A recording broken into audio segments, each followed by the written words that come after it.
Hi friends, ನಾನು ಶಿವರಾಜ್. ಇವತ್ತು ನಿಮಗೆ ಆಧಾರ್ ಕಾರ್ಡ್ ಅಲ್ಲಿ ಒಂದು ಸ್ಮಾಲ್ ಅಪ್ಡೇಟ್ ಇರುವಂತದ್ದು.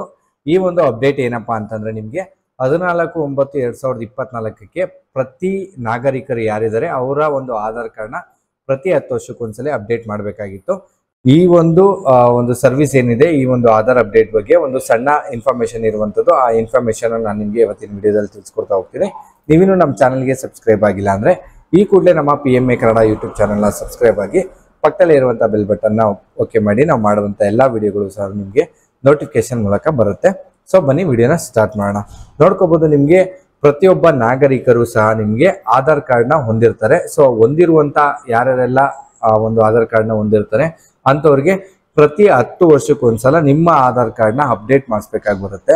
ಸೊ ಆ ಅಪ್ಡೇಟ್ನ ಎಲ್ಲಿ ಮಾಡಿಸ್ಬೇಕು ಅಂದ್ರೆ ನಿಮ್ಮ ಒಂದು ಸೈಬರ್ ಸೆಂಟರ್ಗಳಾಗಿರ್ಬೋದು, ಗ್ರಾಮ ಕರ್ನಾಟಕವನ್ನು ಆಧಾರ್ ಸೇವಾ ಕೇಂದ್ರ, ಇಲ್ಲಿ ಎಲ್ಲಿ ಬೇಕಾದ್ರೂ ಹೋಗಿ ನೀವು ಆ ಒಂದು ಆಧಾರ್ ಕಾರ್ಡ್ ಒಂದು ಡೆಮೋಗ್ರಾಫಿಕಲ್ ಅಪ್ಡೇಟ್ ಅಂತ ಏನಿದೆ ಈ ಒಂದು ಅಪ್ಡೇಟ್ ನ ಮಾಡ್ಬೇಕಾಗತ್ತೆ.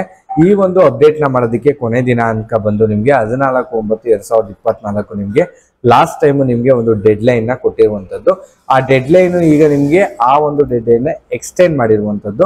ನೋಡ್ಕೋಬಹುದು, ನಿಮ್ಗೆ ಡಾಕ್ಯುಮೆಂಟ್ ಅಪ್ಡೇಟ್ ಮಾಡೋದಕ್ಕೆ ನಿಮ್ಗೆ this service is free of cost till 14/12/2024 ಏನಿದೆ, ಈ ಒಂದು 14/12/2024ವರೆಗೂ ಸಹ ನಿಮಗೆ ಆಧಾರ್ ಕಾರ್ಡ್ನ ಅಪ್ಡೇಟ್ ಮಾಡೋದಕ್ಕೆ ಎಕ್ಸ್ಟೆಂಡ್ ಮಾಡಿರುವಂಥದ್ದು.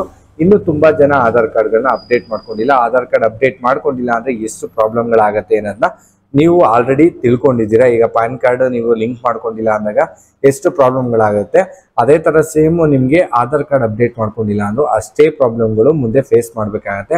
ಹಾಗಾಗಿ ನೀವು ಸ್ವತಃ ಮಾಡ್ಕೋತೀನಿ ಅಂದ್ರೆ ಡಾಕ್ಯುಮೆಂಟ್ ಅಪ್ಡೇಟ್ಗಳನ್ನ ಮಾಡ್ಕೋಬೋದಾಗಿರುತ್ತೆ. ಇದು ನಿಮ್ಗೆ ಟಿಲ್ 14/12/2024 ತನಕ ನೀವೇ ಫ್ರೀ ಆಫ್ ಕಾಸ್ಟ್ ಅಲ್ಲಿ ಮಾಡ್ಕೋಬೋದಾಗಿರುತ್ತೆ. ಇಲ್ಲ ಅಂದ್ರೆ ನಿಮ್ಮ ಅಕ್ಕಪಕ್ಕದ ಸೈಬರ್, ಗ್ರಾಮ ಒನ್, ಕರ್ನಾಟಕ ಒನ್ ಈ ತರ ಕೇಂದ್ರಗಳಿಗೆ ಹೋಗಿದ್ರು ಸಹ ನೀವು ನಿಮ್ಮ ದಾಖಲಾತಿಗಳನ್ನ ತಗೊಂಡು ಹೋಗ್ಬೇಕಾಗತ್ತೆ. ಫಾರ್ ಎಕ್ಸಾಂಪಲ್, ನಿಮ್ಮ ಆಧಾರ್ ಕಾರ್ಡ್ ಜೊತೆ ಪ್ಯಾನ್ ಕಾರ್ಡ್ ಆಗಿರ್ಬೋದು, ರೇಷನ್ ಕಾರ್ಡ್ ಆಗಿರ್ಬೋದು, ಬ್ಯಾಂಕ್ ಪಾಸ್ಬುಕ್ ಆಗಿರ್ಬೋದು, ಈ ರೀತಿ ಹಲವಾರು ನಿಮ್ಮ ಹತ್ರ ಯಾವ್ದಾದ್ರು ಎಕ್ಸ್ಟ್ರಾ 2 ಡಾಕ್ಯುಮೆಂಟ್ಗಳು ಯಾವ್ದಾದಿದೆ ಆ ಡಾಕ್ಯುಮೆಂಟ್ನ ತಗೊಂಡೋಗಿ ನೀವು ನಿಮ್ಮ ಆಧಾರ್ ಕಾರ್ಡ್ನ ಅಪ್ಡೇಟ್ನ ಮಾಡ್ಕೋಬೋದಾಗಿರುತ್ತೆ. ಸೊ ನೀವು ಆಧಾರ್ ಕಾರ್ಡ್ನ ಅಪ್ಡೇಟ್ ಮಾಡ್ಕೊಂಡಿಲ್ಲ ಅಂದ್ರೆ ಮುಂದೆ ಫ್ಯೂಚರಲ್ಲಿ ಫೈನ್ಗಳನ್ನ ಹಾಕ್ತಾ ಹೋಗ್ತಾರೆ, ಇಲ್ಲ ಫೀಸ್ಗಳು ಜಾಸ್ತಿ ಮಾಡಿ ನೀವು ಅಪ್ಡೇಟ್ನ ಮಾಡ್ಕೋಬೋದಾಗಿರುತ್ತೆ.